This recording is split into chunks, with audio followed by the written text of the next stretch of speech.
ओम शांति। ओम शांति।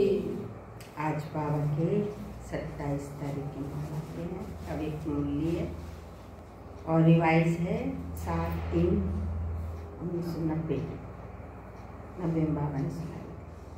आज बाबा ने सुनाया है रूलिंग तथा कंट्रोलिंग पावर से स्वराज्य की प्राप्ति। हमें स्वराज्य की प्राप्ति करनी है तो उसके लिए चाहिए रूलिंग और कंट्रोलिंग। आज बच्चों के स्नेही बाप दादा हर बच्चे को विशेष 2 बातों में चेक करते हैं। स्नेह का प्रत्यक्ष स्वरूप बच्चों को संपन्न और संपूर्ण बनाना है। बाबा का हम बच्चों से स्नेह है, उसका प्रत्यक्ष स्वरूप है। बाबा चाहते हैं मेरे बच्चे सब संपन्न बन जाए, संपूर्ण बन जाए। हर एक में रूलिंग पावर और कंट्रोलिंग पावर कहाँ तक आई है आज ये देख रहे हैं। जैसे शरीर की स्थूल कर्म इंद्रियां आत्मा के कंट्रोल से चलती हैं। आत्मा चाहती है तो ये शरीर की कर्म इंद्रियां कर्म करती है, नहीं चाहती तो नहीं होती। आत्मा के कंट्रोल से ही शरीर की इंद्रियां चलती हैं। वैसे जब चाहो, जैसे चाहो, जहां चाहो वैसे इसको चला सकते हो और चलाते भी हो। कंट्रोलिंग पावर भी है। जैसे हाथ पांव स्थूल शक्तियां हैं, ऐसे मन बुद्धि संस्कार आत्मा की स्थूल शक्ति, सूक्ष्म शक्ति।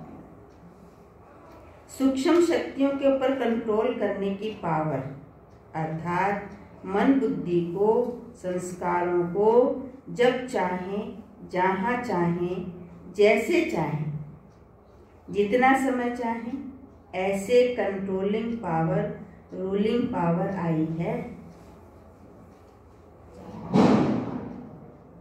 मन बुद्धि संस्कार। जैसे स्थूल इंद्रिया हमारे कंट्रोल में होती है ना, हमें कहीं जाना है तो पैरों में वो जाने की आज शुरू हो जाता है। कुछ करना है तो हाथ उठाना है, नहीं उठाना है, देखना है, पलक झपकनी है, बोलना है, खुलते हैं। आत्मा किससे तो कंट्रोल करती है, इसको अपने आप थोड़ी खुलते करते हैं। तो जैसे ये स्थूल इंद्रियां हैं ऐसे सूक्ष्म इंद्रियां हैं, मन बुद्धि संस्कार। तो उनके ऊपर जब चाहें, जैसे चाहें, जहाँ चाहें, जितना समय चाहें, ऐसे कंट्रोलिंग पावर, रूलिंग पावर आई है। क्योंकि इस ब्राह्मण जीवन में मास्टर ऑलमाइटी अथॉरिटी बनते हो, यही बनना है ना। परम सत्युग में जाके तो बनने की बात ही नहीं है। परम धाम में आत्मा बिंदी है, पुरुषार्थ तो शरीर और आत्मा दोनों है, तब होता है। सत्युग में बनने की बात नहीं। बन गए यहाँ जितने, वो उसी ग्रेड में वहाँ पहुंचेंगे। वो ये सांचा बनने का संगम योग है। जिस सांचे में हम ढल गए वही सांचे में हम वहां पे प्रत्यक्ष होंगे। तो बाबा वही कह रहे हैं, क्योंकि ब्राह्मण जीवन में मास्टर ऑलमाइटी अथॉरिटी बनते हैं। इस समय की प्राप्ति सारा कल्प राज्य रूप और पुजारी के रूप में चलती है। जितना ही आधा कल्प विश्व की राज्य सत्ता प्राप्त करते हो, सत्युग त्रेता में तो हम राजा ही करेंगे, चाहे छोटे चाहे बड़े, जिस भी स्थिति के होंगे तो राज्य सत्ता है। और उसी अनुसार फिर जो हम राज्य सत्ता प्राप्त की, उस अनुसार ही जितना शक्तिशाली राज्य पद व पूज्य पद मिलता है, उतना ही भक्ति मार्ग में भी श्रेष्ठ पुजारी बनते हैं। पुजारियों की भी तो ग्रेड होती है ना। सब एक कैटेगरी के पुजारी नहीं होते हैं। ये बड़ा भक्त है, बड़ा सच्चा पुजारी है, बड़ा नियम वाला है, रेट है ना भाई, हम तो करते हैं, ठीक है, सामने पर मत्था टेक लिया, लेकिन ये बहुत नियम से अपना करता है। इसके व्रत नियम बड़े गुण। तो पुजारी में भी तो ग्रेट है ना। हम पुजारी भी बढ़िया क्वालिटी के थे, उच्च क्वालिटी के पुजारी थे। राज्य सत्ता में भी हम उच्च क्वालिटी के रहे, तो उसी अनुसार ही हमको ये सब प्राप्त होता है। राज्य पद, पूज्य पद, पुजारी पद। भक्ति मार्ग में भी श्रेष्ठ पुजारी उतना ही बनते हैं। भक्ति में भी श्रेष्ठ आत्मा की मन बुद्धि संस्कार के ऊपर कंट्रोलिंग पावर रहती है। ये थोड़ी है कि भक्त है तो बस कोई कंट्रोल ही नहीं है मन बुद्धि संस्कार पर। भक्त में भी श्रेष्ठ आत्मा की वो निशानी होगी। भक्तों में भी नंबरवार शक्तिशाली भक्त बनते हैं, अर्थात जिस इष्ट की भक्ति करना चाहें। श्रेष्ठ भक्त कैसे कहलाएंगे? जिस इष्ट की भक्ति करना चाहें, जितना समय चाहें, जिस विधि से करना चाहें, ऐसी भक्ति का फल, भक्ति की विधि, प्रमाण, संतुष्टता, ये भक्ति का फल। एकाग्रता, शक्ति और खुशी प्राप्त, ये भक्ति की फल है। भक्ति का फल ये, भक्ति के बाद ये प्राप्ति होती है ना, संतुष्टता मिलती है, एकाग्रता बढ़ती है, खुशी मिलती है, शक्ति का अनुभव होता है। लेकिन राज्य पद और भक्ति पद के शक्ति की प्राप्ति का आधार ये ब्राह्मण जन्म है। नींव ये है। तो इस संगम युग का छोटा सा एक जन्म सारे कल्प के सर्व जन्मों का आधार है। सिर्फ एक छोटा सा ही जन्म, ये ऐसे ही नहीं है, यूं फालतू नहीं गमा दें, बड़ा कीमती है, पूरे कल्प का आधार है इसी पर। तो इस जैसे राज्य करने में विशेष बनते हो, वैसे ही भक्त भी विशेष बनते हो। साधारण नहीं, हम भक्त भी साधारण नहीं। भक्त माला वाले भक्त अलग हैं, लेकिन आपे ही पूज्य और आपे ही पुजारी आत्माओं की भक्ति भी विशेष है। वो जो भक्त कैटेगरी के अलग है, जैसे मीरा, वो अलग है, लेकिन हम हैं आपे से पूज्य सो पुजारी वाली कैटेगरी, हमारी लाइन अलग है। तो आज बाप दादा बच्चों के इस मूल आधार जन्म को देख रहे थे। संगम का जो जन्म है, ये पूरे कल्प का मूल आधार जन्म, आप इसको देख रहे हैं। आदि से अब तक ब्राह्मण जीवन में रूलिंग पावर और कंट्रोलिंग पावर सदा और कितनी परसेंटेज में रही? सदा रही और फिर परसेंटेज कितनी रही? एक है कभी है कभी नहीं है, एक है सदा है, फिर उसकी परसेंटेज कितने परसेंटेज में? इसमें भी पहले अपने ही सूक्ष्म शक्तियों की रिजल्ट को चेक करो। मन बुद्धि संस्कार की जो रिजल्ट है, रिजल्ट में क्या दिखाई देता है? इन विशेष 3 शक्तियों मन बुद्धि संस्कार पर कंट्रोल हो तो इसको ही स्वराज्य अधिकारी कहा जाता है। और स्वराज्य अधिकारी क्या है? जिसका अपनी इन तीनों सूक्ष्म शक्तियों पर कंट्रोल है, वो है स्वराज्य अधिकारी। स्वराज्य अधिकारी का मतलब थोड़ी संगम युग पर भी कोई ताज तख्त मिलेगा। इतना अपने मन पर कंट्रोल, इतना अपनी बुद्धि पर कंट्रोल, इतना अपने संस्कार पिछले आते नहीं, कंट्रोल है इतना। मुझे श्रीमत ये मिली हुई है,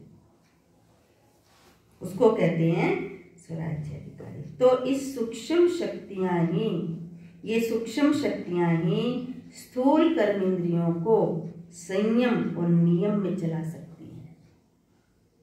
स्थूल तो सूक्ष्म पर आधारित है ना, सूक्ष्म कंट्रोल होगा तो वो स्थूल को कंट्रोल कर लेगा। अगर सूक्ष्म इंद्रियां कंट्रोल में नहीं है तो स्थूल इंद्रियां चलायमान रहेंगी, वो कंट्रोल में नहीं रहेंगी। हमको केवल सूक्ष्म को कंट्रोल करना है, स्थूल तो अपने आप हो जाए, वो सूक्ष्म अपने आप कंट्रोल कर लेगा।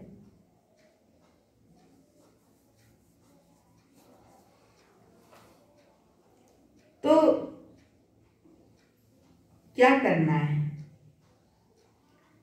बाबा ने रिजल्ट क्या देखी, जब, जहां और जैसे, जब, जहां और जैसे, इन तीनों बातों में अभी यथाशक्ति है,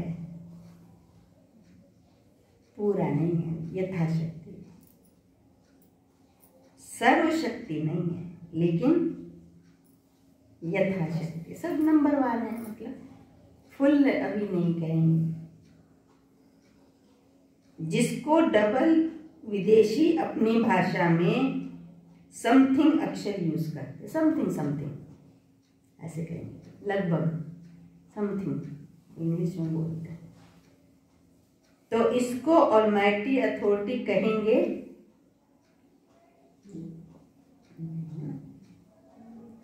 माइटी तो है, शक्तियां तो है, शक्ति तो है, लेकिन ऑल है ना। कभी है कभी नहीं, कभी कम कभी ज्यादा, तो उसको सदा तो नहीं कहेंगे ना। माइटी तो है लेकिन ऑल है। वास्तव में इसको ही ब्राह्मण जीवन का फाउंडेशन कहा जाता है। ये हमारे जीवन की नींव है। अगर ये है तो ये जीवन है, नहीं तो ब्राह्मण जीवन है। जिसका जितना स्व पर राज्य है, अर्थात स्व को चलाने और सर्व को चलाने की विधि आती है, वही नंबर आगे लेता है। जिसको स्वयं को और सर्व को चलाने की विधि आती है, वही नंबर आगे लेता है। इस फाउंडेशन में अगर यथाशक्ति है तो ऑलमाइटी अक्षर पीछे हो जाता है। ऑलमाइटी शब्द पीछे हो जाएगा। जिसको स्वयं को चलाने और चलना आता है, स्वयं, दूसरों को नहीं, स्वयं को चलाना आता है, चलना आता है, वो दूसरों को भी सहज चला सकता है। अर्थात हैंडलिंग पावर आ जाती है। सिर्फ दूसरों को हैंडल करने के लिए हैंडलिंग पावर नहीं चाहिए। कहीं कहते भाई मुझे दूसरों को चलाना नहीं आता, दूसरों को चलाना आना चाहिए। अपने को चलाना आ गया ना आपको, बस वही होता है। बस अपने को चलाना सीखना है, दूसरे को चलाना नहीं सीखना। दूसरे को चलाने की विधि ज़्यादा सीखना चाहते हैं। बच्चे कंट्रोल नहीं होते, साथी कंट्रोल नहीं होते, कारीगर कंट्रोल नहीं होते, लेबर नहीं सुनती, या जो भी नौकर नहीं सुनते, घर वाले नहीं सुनते। भाई वो मेरी बात का थोड़ा समझें, मैं थोड़ा ज़्यादा बुद्धिमान हूँ, मैं ज़्यादा अक्लमंद हूँ, मैं ज़्यादा समर्थ हूँ किसी भी चीज़ में। तो दूसरों को हैंडलिंग करने की जरूरत नहीं है। जिसको स्वयं को हैंडल करना आ गया, वो सर्व को हैंडल कर सकता है। तो हैंडलिंग पावर सर्व के लिए यथार्थ हैंडलिंग पावर बन जाती है अगर स्वयं के ऊपर कंट्रोलिंग पावर है। चाहे अज्ञानी आत्माओं को सेवा द्वारा हैंडल करो, चाहे ब्राह्मण परिवार में स्नेह संपन्न, संतुष्टता संपन्न व्यवहार करो, दोनों में सफल हो जाए। क्योंकि कई बच्चे ऐसे हैं जो बाप को जानना, बाप का बनना और बाप से प्रीत की रीत निभाना ये बहुत सहज अनुभव है, लेकिन सभी ब्राह्मण आत्माओं से चलना इसमें समथिंग कहेंगे, वो नहीं आता। बाबा को जान लिया, बाबा के ज्ञान को समझ लिया, बाबा से प्यार है, वो अच्छा है उनका, पर सबके साथ वो नहीं है। इसका कारण क्या है? बाप से निभाना सहज क्यों लगता है? क्योंकि दिल का प्यार अटूट है। बाबा से तो प्यार बहुत है, तो बहुत सहज लगता है बाबा से निभाना। प्यार में निभाना सहज होता है, कैसा भी होगा निभा लेगा। प्यार होता है ना, घर में बच्चे होते हैं, उनसे हमारा मोह होता है, प्यार होता है उसके प्रति। तो बेचारे कैसे भी हैं, संस्कार कैसे भी हैं, आदत कैसी भी है, काम काज में कैसे भी हैं, शरीर से कैसे भी, हम उनको निभाते हैं और प्यार से निभाते हैं, क्योंकि प्यार है उनके प्रति। तो बाबा से प्यार है, इसलिए बाबा के साथ तो निभाना सहज लगता है। प्यार में निभाना सहज होता है। जिससे प्यार होता है उसका कुछ शिक्षा का इशारा मिलना भी प्यारा लगता है। वो हमको अगर कोई शिक्षा सावधानी भी देता है जिससे प्यार होता है, अच्छा लगता है ना। पर जिससे प्यार नहीं होता तो अगर हमको शिक्षा की कुछ बात भी बोलेगा ना, वो चुभती है, उसका बोलना ही चुभता है ना। कहते ये जो बोलता है ना मेरे को चुभता है बोल। और जिससे प्यार होता है तो अच्छा लगता है। और सदैव दिल में अनुभव होता है कि जो कुछ कहा मेरे कल्याण के लिए कहा, क्योंकि उसके प्रति दिल की श्रेष्ठ भावना होती है, उसके प्रति श्रद्धा होती है, प्यार होती, भावना होती है। तो जैसे आपके दिल में उनके प्रति श्रेष्ठ भावना है, वैसे ही आपकी शुभ भावना का रिटर्न दूसरे द्वारा भी प्राप्त होता है। जैसे गुंबज में आवाज करते हो तो वही आवाज लौट कर आपके पास आती है ना, आती लौट कर। तो जैसे बाप के प्रति अटूट, अखंड, अटल प्यार है, श्रेष्ठ भावना है, निश्चय है, बाबा के प्रति तो है कि नहीं है ना बाबा के प्रति तो। ऐसे ब्राह्मण आत्माएं नंबरवार होते हुए भी आत्मिक प्यार अटूट अखंड है। जैसे बाबा के प्रति प्यार अटूट अखंड है, बारिश हो, गर्मी हो, कुछ हो, हम तब भी आते हैं दूर दूर, है ना। शरीर बीमार हो, नहीं चल रहा हो, तब भी आते हैं कोई ना कोई सहारा लेके। बाबा से प्यार है। तो ऐसे बाबा कहते हैं ब्राह्मण परिवार के प्रति भी प्यार अटूट अखंड है। वैरायटी चलन, वैरायटी संस्कार देखकर प्यार करते हैं तो वो प्यार अटूट अखंड नहीं होता। वैरायटी बना देखेंगे ना तो फिर वो अटूट नहीं रहता। कब कैसे सही है तो ठीक है, सही नहीं है तो टूट गया। किसी भी आत्मा के प्रति व दूसरों के प्रति अर्थात चरित्र संस्कार दिल पसंद नहीं होंगे तो प्यार की परसेंटेज कम हो जाती है। उसकी चाल चलन हमारे दिल पसंद नहीं है तो फिर क्या होता है, प्यार की परसेंटेज में फर्क आ जाता है। तो प्यार की परसेंटेज कम है, लेकिन आत्मा का श्रेष्ठ आत्मा के भाव से आत्मिक प्यार, उसमें परसेंटेज नहीं होती। आत्मा तो ओरिजिनल में वही है ना, फुल, सातों गुण फुल है, उसमें तो किसी को कम ज्यादा बाबा ने दे ही नहीं रखा। आत्मा के सातों गुण सब में फुल है। वो यूज कौन कितना करता है अलग बात है, बाबा ने सबको पूरी दी है। अगर उस भावना से देखेंगे तो उसमें परसेंटेज नहीं है।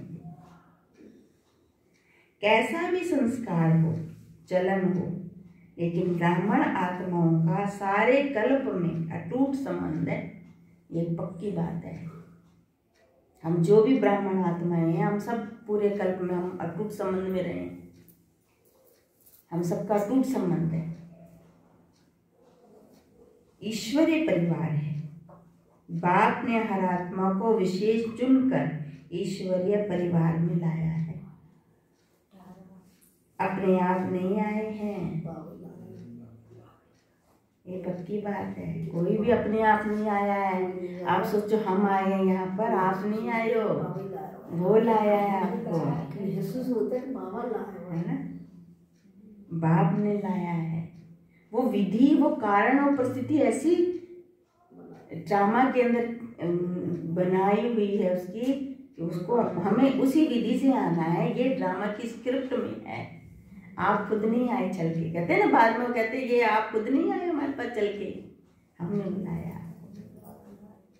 और नाटक वाटक में वो आता है ना, वो सोचते, दूसरा व्यक्ति सोचता हम खुद इस तरह से, आप कहते नहीं, ये सिचुएशन हमने क्रिएट की थी, हमारे द्वारा बुलाए गए हो तुम, तो आप सब भी खुद नहीं आए हो, बाबा ने बुलाया है। तो बाप को सामने रखने से हर आत्मा से आत्मिक प्यार अटूट हो जाता है। किसी भी आत्मा की कोई बात आपको पसंद नहीं आती तो भी प्यार में अंतर आ जाता है ना अंतर। उस समय बुद्धि में ये रखो कि इस आत्मा को बाप ने पसंद किया है। जब उसकी पसंद है तो उसकी पसंद तो खराब हो नहीं सकती है। इसको इसी तरह से उसने पसंद किया है, तो हम कौन होते हैं रिजेक्ट करने वाले? जब भगवान को पसंद है, उसकी पसंद तो नंबर 1 होती है ना। कितना अच्छी बात बाबा ने बताई। उस समय ये सोचो, बुद्धि में रखो कि इस आत्मा को बाप ने पसंद किया है, तो अवश्य कोई इसमें विशेषता है, तब तो बाप ने पसंद किया है। पसंद करिए, वो मेरी निगाह में नहीं आई है वो विशेषता, है ना, इसलिए हमको ऐसा लग रहा है। लेकिन बाबा तो प्योर है, तो तुरंत निगाह पहुंचती है उसकी। तो शुरू से बाप दादा बच्चों को ये सुनाते रहते हैं कि मानो 36 गुणों में किसी में 35 गुण नहीं है। देवताओं के 36 गुण दिखाते हैं ना, पर उसमें 35 गुण है ही नहीं, एक गुण एक तो है एक तो है, लेकिन एक गुण भी विशेष है, तब बाप ने उसको पसंद किया है। कितना ऊंचा बाबा हमें उठाया। बाप ने उसके 35 अवगुण देखे या एक गुण देखा? क्या देखा? 35 अवगुण है, केवल एक गुण है। और हम क्या करते हैं, वो बहुत सारे अवगुण दिखते रहते हैं ना, वो एक गुण दिखता नहीं। क्या देखा? सबसे बड़े से बड़ा गुण, वह विशेषता जो बाबा में शब्द आता है, बाप को पहचानने की बुद्धि है। सबसे बड़ा गुण तो यही है कि उसने भगवान को पहचान लिया, ये बुद्धि उसको मिली, ये बुद्धि है उसके पास। बाप के बनने की हिम्मत, पहला है पहचानना, फिर है उतनी उसका बनने की हिम्मत रखना, ये दूसरा गुण हो गया। दूसरा गुण नहीं है ये। बाप से प्यार करने की विधि है जो सारे कल्प में धर्म पिताओं में भी नहीं थी, राजनेताओं में भी नहीं, धनवानों में भी नहीं, लेकिन उस आत्मा में है। भगवान से प्यार करने की विधि ना तो धर्म पिताओं में थी, न ही राजनेताओं में, और ना ही धनवानों में, पैसे वालों में। भगवान को पहचानने, भगवान से प्यार करने की बुद्धि कहाँ है? उसमें है, उसमें है ये बुद्धि। बाप आप सबसे पूछते हैं, आप जब बाप के पास आए तो क्या गुण संपन्न होकर आए थे?